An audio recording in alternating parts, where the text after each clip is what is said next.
Hey, what's going on there, Dice Rolls? Paul here, and I'll be your DM and world builder for a little while. And today I'm going to continue the process of building out my setting of Kriesh using Rob Connolly's book, How to Make a Fantasy Sandbox. And today we're going to be focusing on steps 4 through 10. And listen, if you haven't seen steps 1 through 3, it's okay. I'll put a link right here if you want to check that out before watching this video. But before I get into that today, if you are brand new here, thank you for coming and thank you for being a part today. If you like videos about DM tips, world building, and reviews with an old school vibe, then consider going ahead and hitting the subscribe button. All right, so let's go ahead and jump into it.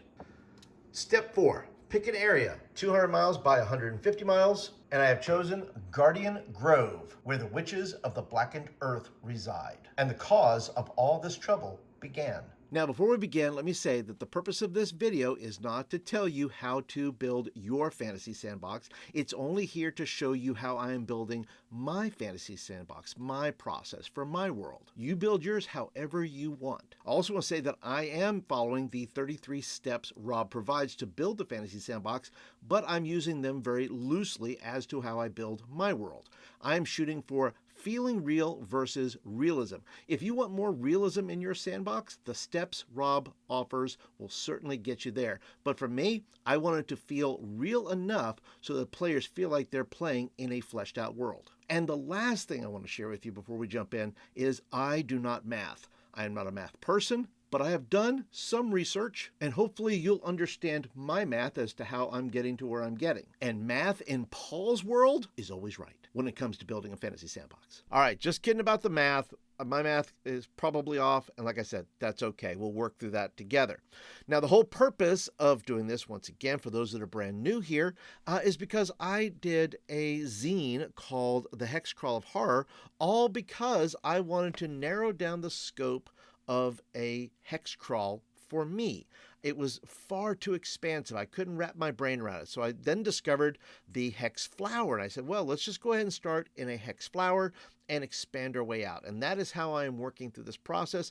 I am starting with the hex flower, and I am starting with Guardian Grove. And it's called Guardian Grove because the deities, the pantheon, are called the Guardians. And this particular grove is home of the witches of the Blackened Earth, the ones who have set off this basic hex nuclear bomb that has unleashed monsters and spirits and devils and angels, and all kinds of things are going on. And I don't know, it's probably continent wide. We'll get there.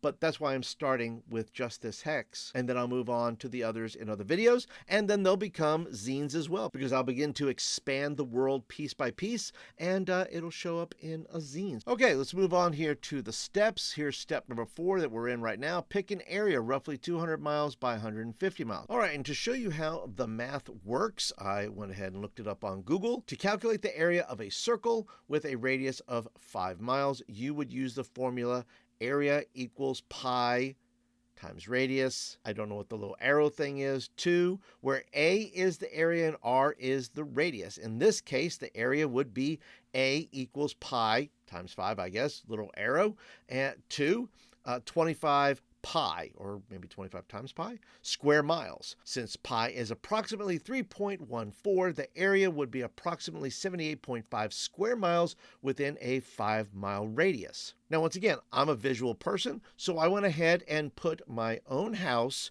right there in the center. So let me go ahead and go up here. You can do this if you go to calcmaps.com and figure out what a 5-mile radius is. And the reason I do this is because my hexes are 5 miles. And if a 5-mile radius is 78.54 square miles, then this is what this looks like, because there's my house right there. And then I did some populations just for another video that I'll do about when I start populating the worlds. But within this 78.54 radius, I have these different populations of these different cities. Now, the next step Rob gives us is step number 5, grab an 8.5 by 11 hex sheet. So I went ahead and just printed this off and started putting the numbers down. And my friend and DM Tim Short has told me that this is the correct way to number. So I am numbering correctly. And over here you can see that is what my hex looks like. So then I will have the numbers necessary to tell you what goes in which hex. And then we get into adding the things that Rob says to add, which is mountains and water and trees and forests and all the things. So the math, as far as I understand it, is each hex is going to be 78.5 miles. So that's 1, 2, 3 going this way, 1, 2, 3 going that way, which gives me roughly about 220 miles of area that I'm working in, which is more than enough than I need. But like I said, I'm going to go back and detail these a little bit more as I begin to dig down deeper into each of the hexes. And then I'll appropriately start to connect the numbers of the hex with what is going on in those hexes, with locations, encounters, all those kind of things. So you can see here, we have where the mountains begin up here. We have the forest right here. We have the grove of the witches that are right there. This is a river that runs through it that goes all the way up through here.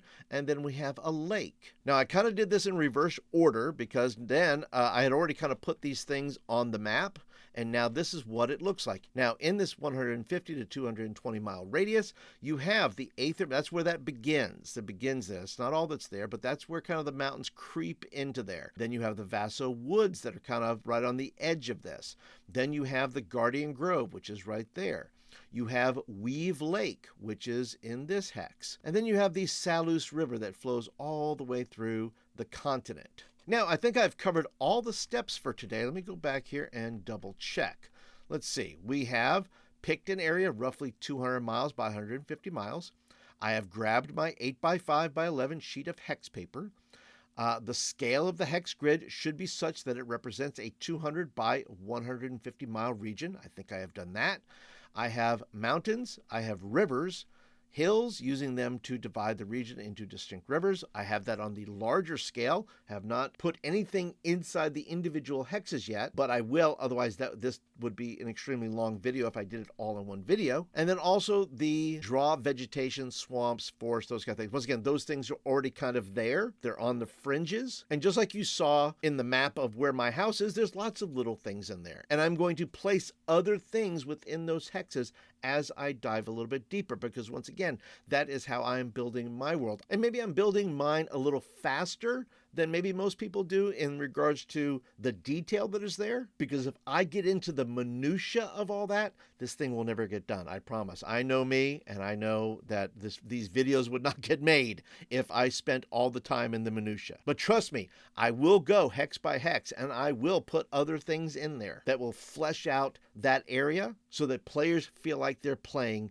in a real world. And listen, if you are interested at all in my zines, and particularly this run of zines, the Hexcrawl of Horror, and we go right down here to the Hexcrawl bundle. That's right. It's got issues 4, 5, 6, 7, and 8 in it, and 9 is about to come out. It is all about building the cults that are now built around these monsters, spirits, and other things that have been unleashed because of the hexing. And I will put links down below if you're interested in getting this for yourself. And listen, if you're looking to do a little world building yourself, I will go ahead and put the link down to Rob's book, How to Make a Fantasy Sandbox, down in the description below, as well as the links to my own zine if you want a simple way to build your own world and make it horrible, as well as have a pantheon and all these different factions that are running around in it. Check it out. I think it's pretty cool. It's my first endeavor, so hey, I think it's pretty good. But once again, I made it. And listen, if you're looking for some videos about world building or about how I built out my world, well, I'm going to go ahead and put some playlists up here. Check those out. And if you like the video, click the thumbs up button. That tells me you like the video and you want more of them. And that is it for today, everybody. Thank you for joining me, and I'll see you in the next video.